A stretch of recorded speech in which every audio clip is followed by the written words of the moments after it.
Major ডালিম একজন আলোচিত ব্যক্তি। তিনি সম্প্রতিকালে ইলিয়াস হোসেনের ইউটিউব চ্যানেলে লাইভে এসে বেশ আলোড়ন সৃষ্টি করেন। তাকে নিয়ে বর্তমান সোশ্যাল মিডিয়াতে চলছে আলোচনা সমালোচনা। এক নজরে মেজর ডালিমের সংক্ষিপ্ত পরিচিতি। মেজর ডালিমের পুরো নাম শরীফুল হক ডালিম। তার জন্ম 2 ফেব্রুয়ারি 1946। তার বর্তমান বয়স 78 বছর। তার জন্মস্থান ঢাকা, বেঙ্গল, ব্রিটিশ ভারত, বর্তমান বাংলাদেশ। তিনি জাতীয়তা একজন বাংলাদেশী। তার স্ত্রীর নাম হলো নিম্মি চৌধুরী ডালিম। তার স্ত্রী 2005 সালে মৃত্যুবরণ করেন। মেজর ডালিমের বাবার নাম শামসুল হক। শরীফুল হক ডালিম 1964 সালে পাকিস্তানের বিমান বাহিনীতে যোগদান করেন। 1965 সালের পাক ভারত যুদ্ধের পর তিনি বিমান বাহিনী থেকে সেনাবাহিনীতে যোগদান করেন।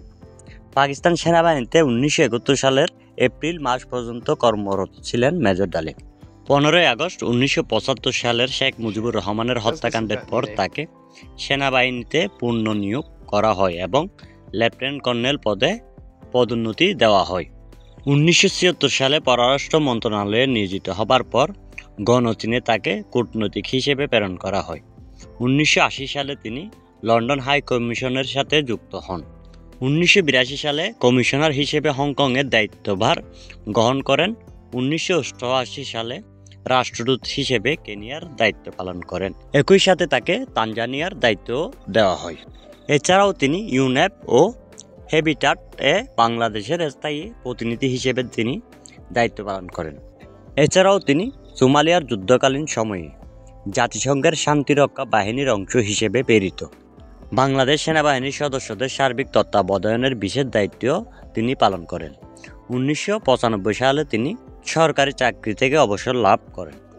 1975 সালে বাংলাদেশ তৎকালীন রাষ্ট্রপতি শেখ মুজিবুর রহমানকে সপরিবারে হত্যার পেছনে মেজর ডালিম সক্রিয়ভাবে যুক্ত ছিলেন। শেখ মুজিবকে হত্যার পর মেজর ডালিম বাংলাদেশ বেতারে একটি বার্তা দেন। তা হলো, আমি মেজর ডালিম বলছি, খন্দকার মুস্তাক আহমদের বলিষ্ঠ নেতৃত্বে সামরিক বাহিনী ক্ষমতা দখল করিয়াছে। শেখ মুজিব ও তার খুনি দুর্নীতিবাজ সরকারকে উৎখাত করা হইয়াছে। এখন থেকে সারা দেশে সামরিক আইন জারি করা হলো। আপনারা সবাই আমাদের সহযোগিতা করুন। আপনারা নিশ্চিন্তে থাকুন, কোনো অসুবিধা আপনাদের হইবে না। বাংলাদেশ জিন্দাবাদ। শেখ মুজিবকে হত্যাকাণ্ডের পর মেজর ডালিম বর্তমানে মৃত্যুদণ্ডপ্রাপ্ত একজন আসামি হিসেবে চিহ্নিত রয়েছে। তিনি সম্প্রতিকালে ইলিয়াস হোসেনের ইউটিউব চ্যানেলে লাইভে এসে বেশ আলোড়ন সৃষ্টি করেন এবং তাকে নিয়ে নতুনভাবে মানুষ নতুন কিছু জানার আগ্রহ প্রেরণ করেন। প্রিয় দর্শক, এই ছিল মেজর ডালিমকে নিয়ে সংক্ষিপ্ত ভিডিওটি কেমন লেগেছে অবশ্যই কমেন্ট বক্সে জানিয়ে যাবেন। আর হ্যাঁ, পরবর্তী আপডেট পেতে অবশ্যই চ্যানেলটি সাবস্ক্রাইব করে যাবেন। ধন্যবাদ।